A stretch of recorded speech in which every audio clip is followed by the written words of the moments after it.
তীব্র গরমে জনজীবন অনেকটাই অতিষ্ঠ হয়ে পড়েছে। বিভিন্ন দেশে প্রচণ্ড গরমে হাঁসফাঁস অবস্থা বিরাজ করছে। তবে এই গরমে শান্তির হাওয়া বইছে দক্ষিণ এশিয়ার দেশ আফগানিস্তানে। তালেবান সরকার ক্ষমতা হাতে নেওয়ার পর থেকে এই দেশকে এগিয়ে নিতে বিভিন্ন কর্মসূচি হাতে নিয়েছে, যার ফলে দেশ জুড়ে তীব্র গরমেও শীতল হাওয়া বয়ে যাচ্ছে। অনেক দেশে এখন গরমের তীব্রতা সইতে না পেরে বৃষ্টির অপেক্ষা করছে। ঠিক তখনই এই গরমে আফগানিস্তানের জনগণ স্বাভাবিকভাবে দিন পার করছে।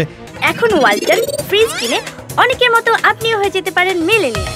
সেরা পণ্যের সেরা অফার, ওয়ালটন মিলেনিয়াল। আফগানিস্তান রুক্ষ এবং মরুর দেশ হয়েও আবহাওয়ার দিক থেকে অন্যান্য দেশকে পেছনে ফেলেছে। দেশটির বেশিরভাগই মরুভূমি এবং পাহাড় বেষ্টিত, যেখানে গ্রীষ্ম মৌসুমে আবহাওয়া উষ্ণ থাকার কথা। অবাক করার বিষয় হলো সেখানেই বইছে শীতল হাওয়া। কিভাবে আফগানিস্তান উষ্ণতাকে জয় করেছে, চলুন জানা যাক প্রচণ্ড গরমে শীতল হাওয়ার পেছনের গল্প। এই গ্রীষ্মে আফগানিস্তানে মাত্র 11 থেকে 16 ডিগ্রি সেলসিয়াস তাপমাত্রা নিয়ে বেশ শান্তিতে দিন পার করছেন তারা। দেখা গেছে দেশটির রাজধানী কাবুল সহ বেশ কয়েকটি জায়গা ছেয়ে গেছে সবুজায়নে। বেশ স্বাচ্ছন্দ্যে সময় পার করছেন সেখানকার বাসিন্দারা। অন্যদিকে এয়ার ইন্ডেক্স রিপোর্ট অনুযায়ী বাংলাদেশের নাম যেখানে থাকে সবার শীর্ষে, সেখানে আফগানিস্তানের নাম শেষের দিকে। এতে করে বোঝা যাচ্ছে তালেবান সরকার আফগানকে এগিয়ে নিতে বেশ মনোযোগের সঙ্গে কাজ করে যাচ্ছে। আফগানিস্তানে বায়ু দূষণ অনেকটাই কম। এদিকে দূষণের মাত্রা শূন্যের কোটায় নিয়ে আসতে কাজ করছে তালেবান সরকার। এর জন্য বেশ কয়েকটি পরিকল্পনাও সাজিয়েছে তারা। বিশেষ করে কয়েকটি শহরে গড়ে তোলা হয়েছে উদ্যান ও পার্ক, যেখানে বৃক্ষরোপণের মাধ্যমে বায়ু দূষণ সহ নিয়ন্ত্রণে রাখা যাচ্ছে তাপমাত্রা।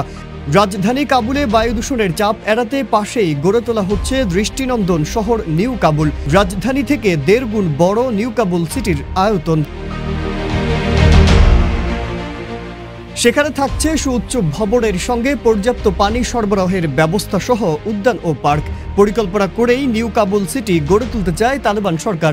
প্রাচীনকাল থেকে আফগানিস্তান দক্ষিণ এশিয়ার একটি গুরুত্বপূর্ণ দেশ। যুক্তরাষ্ট্র আফগান পরিকল্পনায় ব্যর্থ হলে প্রায় 2 দশক পর তালেবান সরকার দেশটির রাষ্ট্র ক্ষমতা দখল করে। আফগানিস্তানের মানুষ তালেবান সরকার ক্ষমতায় আসার পর দেশ ছেড়ে পালাতে কাবুল বিমানবন্দরে এসে হাজির হয়।